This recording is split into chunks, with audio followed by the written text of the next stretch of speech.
Andre Thompson, privileged bow hunter, back at y'all one more time with the video. What I have for y'all today is 3 ways not to suck this archery season, okay? But before we get into it, make sure you like, share, and subscribe. If you've been watching the videos and you haven't subscribed, it's a great time. Go ahead and do that now. If you are subscribed, make sure you go ahead and check below. Make sure you have hit the bell notification so you can be up every time we drop a video or go live. Without further ado, let's go.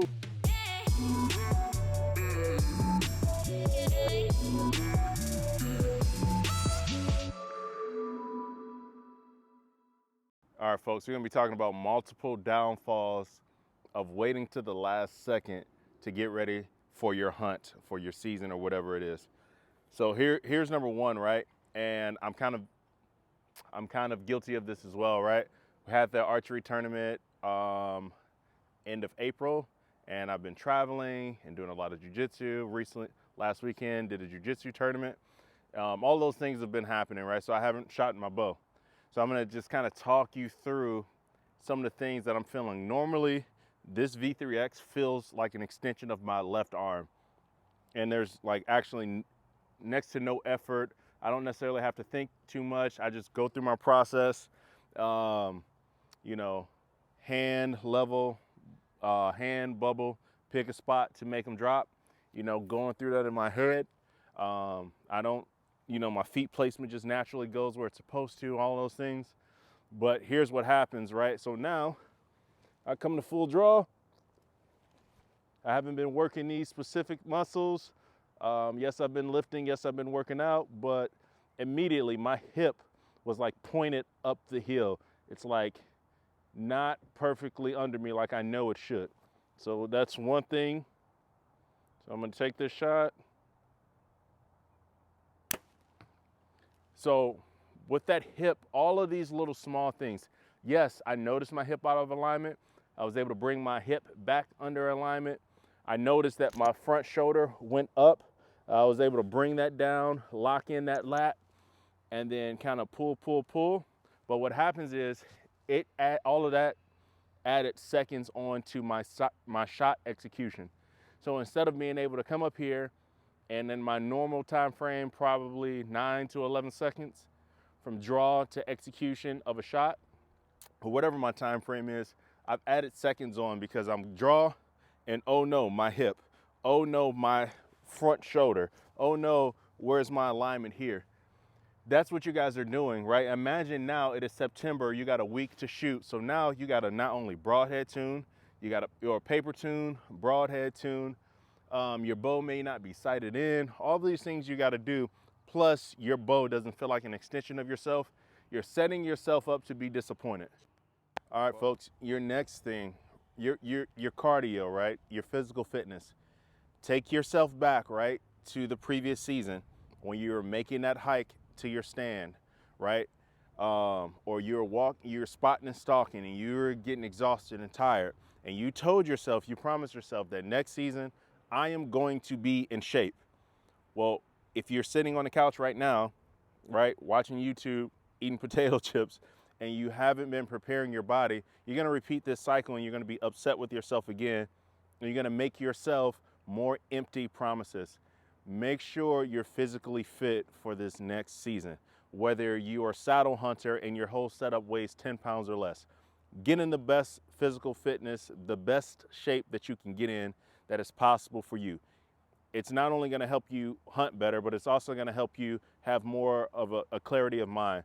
It's also gonna help you be healthy, right? If you are a saddle hunter, yes, you're doing a hike to your spot, but what happens if you're sitting dark to dark? You are being super sedentary all of that time. So don't let a hunting season allow you to have a heart attack or a stroke. Please, please, please, guys.